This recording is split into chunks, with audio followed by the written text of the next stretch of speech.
Welcome to my tutorial video for the annual and monthly budget for Google Sheets. To get started, I recommend reading the easy-to-follow instructions that will guide you through the workbook. At the top of this tab, you'll find a direct link to my website, where I share further resources, helpful guides, and links to my other spreadsheet tools. If you need assistance at any time, simply scroll to the bottom of the page and click the Contact Us button. This will connect you directly with me, and I'll get back to you as soon as I can to help answer any questions. Here, you can see a note that states not to edit colored cells.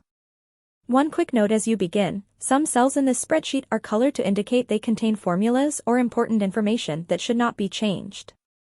These cells are protected, and if you attempt to edit them, a warning message will pop up to remind you not to modify the content.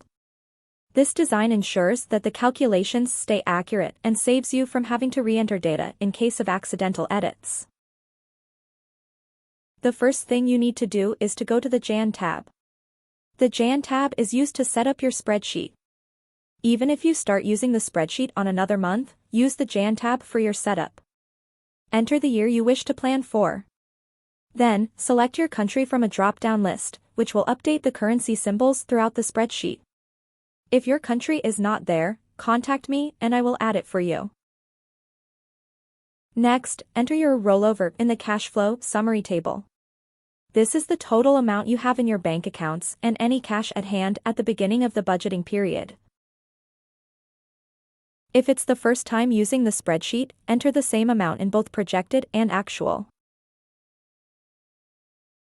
If you start on another month that is not January, you will need to enter your rollover in the Jan tab.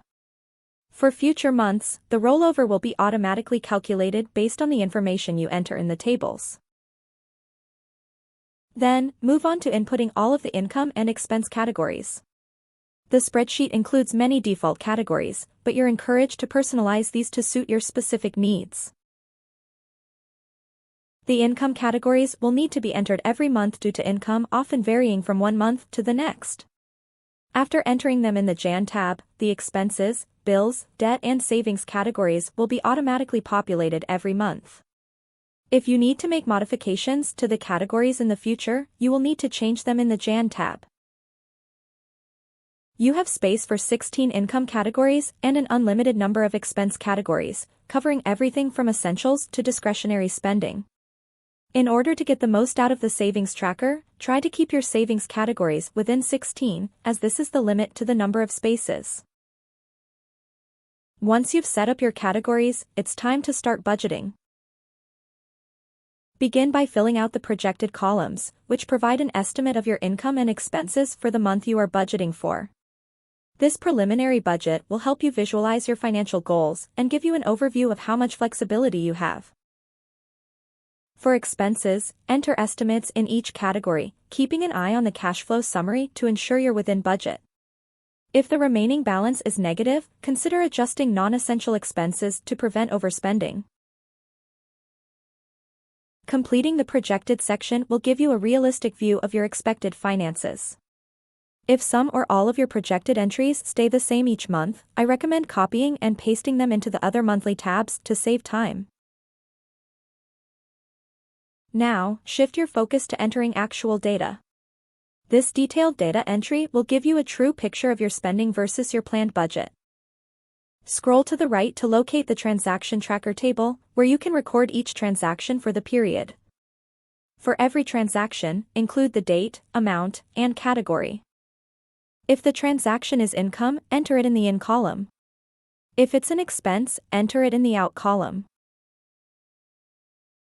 Add descriptions for more detail, such as store names or transaction types, which can be useful for later reference. Each entry will automatically populate the actual columns on the budget dashboard, where you can then see where your money actually went. The expense breakdown pie chart on the right visualizes spending, helping you spot any overspending trends. Now that you have entered your transactions, you get to see where your money is actually going and see if your predictions were correct.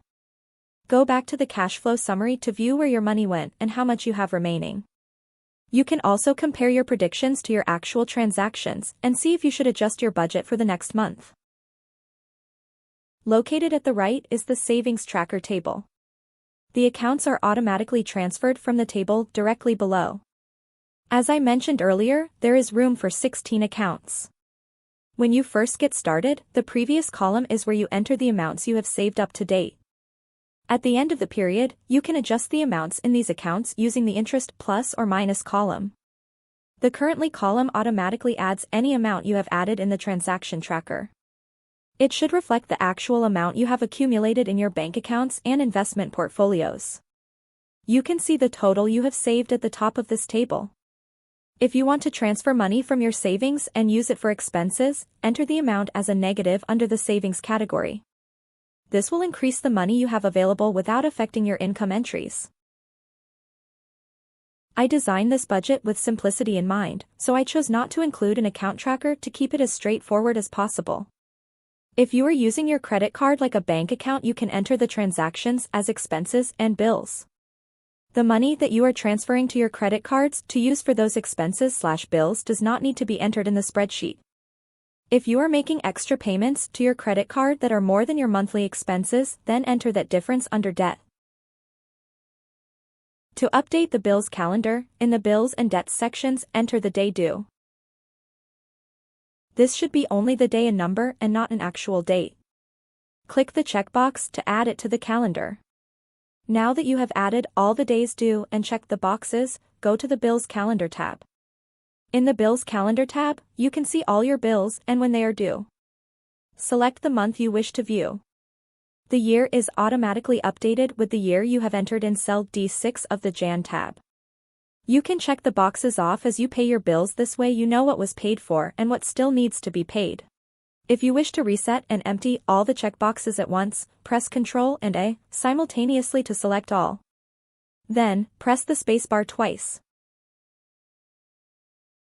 If you wish to print this calendar, go to the File menu, then select Print.